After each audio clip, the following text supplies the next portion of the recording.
নবম pay scale নিয়ে গুরুত্বপূর্ণ নিউজ। পে স্কেল নিয়ে বড় সুখবর, দ্বিগুণেরও বেশি বেতন বৃদ্ধির অনুপাত চূড়ান্ত। নবম পে স্কেলের আপডেট সবার আগে পেতে চ্যানেলটি সাবস্ক্রাইব করুন এবং ভিডিওতে একটি লাইক করুন।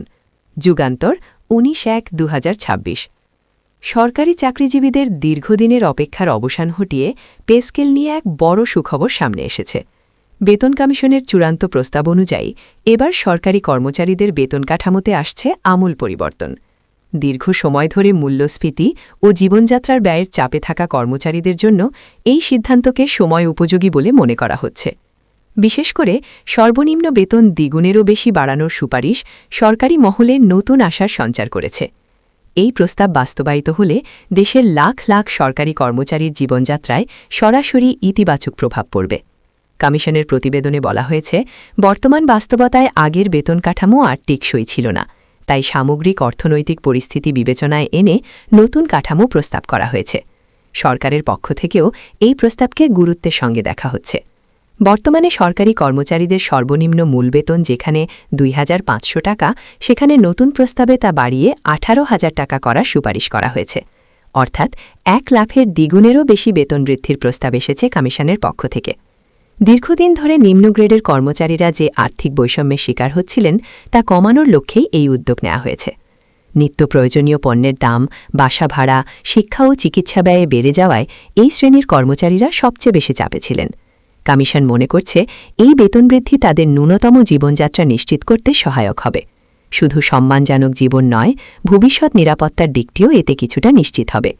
এই সিদ্ধান্ত সরকারি চাকরির আকর্ষণ বাড়াতেও ভূমিকা রাখবে। এই বেতন কমিশনটি গঠন করা হয়েছিল সাবেক অর্থসচিব জাকির আহমেদ খানের নেতৃত্বে। মোট ২১ সদস্যের এই কমিশন দীর্ঘ কয়েক মাস ধরে তথ্য সংগ্রহ, বিশ্লেষণ ও পর্যালোচনার মাধ্যমে তাদের সুপারিশ চূড়ান্ত করেছে।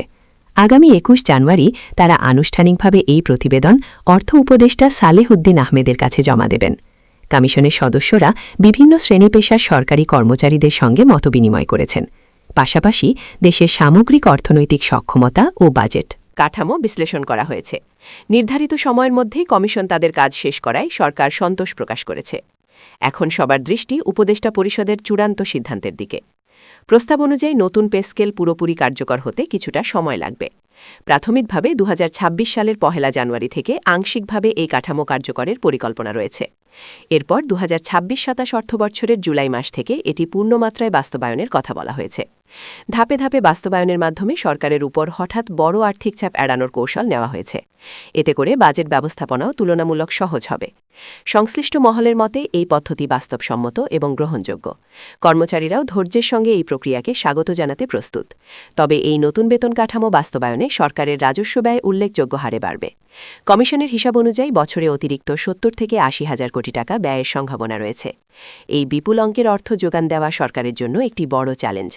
সেই চ্যালেঞ্জ মোকাবেলায় ইতিমধ্যে চলতি অর্থবছরের সংশোধিত বাজেটে পরিচালন ব্যয় ২২,০০০ কোটি টাকা বাড়ানো হয়েছে।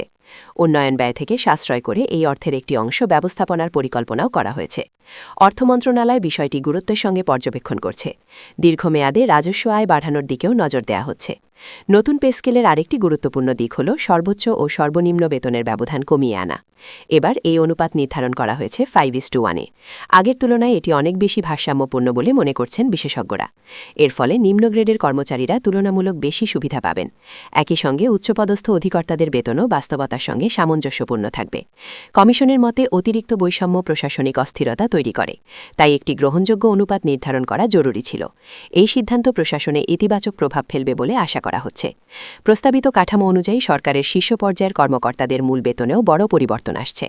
বর্তমানে যেখানে সর্বোচ্চ মূল বেতন ৭৮,০০০, সেখানে তা বাড়িয়ে ১,২০,০০০ টাকারও বেশি করার পরিকল্পনা করা হয়েছে। দায়িত্ব ও কাজের পরিধি বিবেচনায় নিয়ে এই বেতন কাঠামো প্রস্তাব করা হয়েছে বলে কমিশনের দাবি। উচ্চপদস্থ কর্মকর্তাদের দক্ষতা, অভিজ্ঞতা ধরে রাখতেও এটি সহায়ক হবে। অনেক ক্ষেত্রেই বেসরকারি খাতের সঙ্গে প্রতিযোগিতায় সরকারি খাত পিছিয়ে ছিল। নতুন কাঠামো সেই ব্যবধান কিছুটা কমাবে। ফলে প্রশাসনিক দক্ষতা বাড়ার সম্ভাবনাও রয়েছে। বিশেষভাবে গুরুত্ব দেওয়া হয়েছে নিম্ন স্তরের কর্মচারীদের জীবনমান উন্নয়নের বিষয়ে। পরিচ্ছন্নতা কর্মী থেকে শুরু করে অফিস সহায়ক পর্যন্ত সবাই এই কাঠামোর আওতায় বাড়তি সুবিধা পাবেন। কমিশন মনে করে সরকারি সেবার ভিত্তি মূলত এই কর্মচারীরাই। তাদের তাদের আর্থিক নিরাপত্তায় নিশ্চিত না হলে সামগ্রিক সেবার মানও ক্ষতিগ্রস্ত হয়।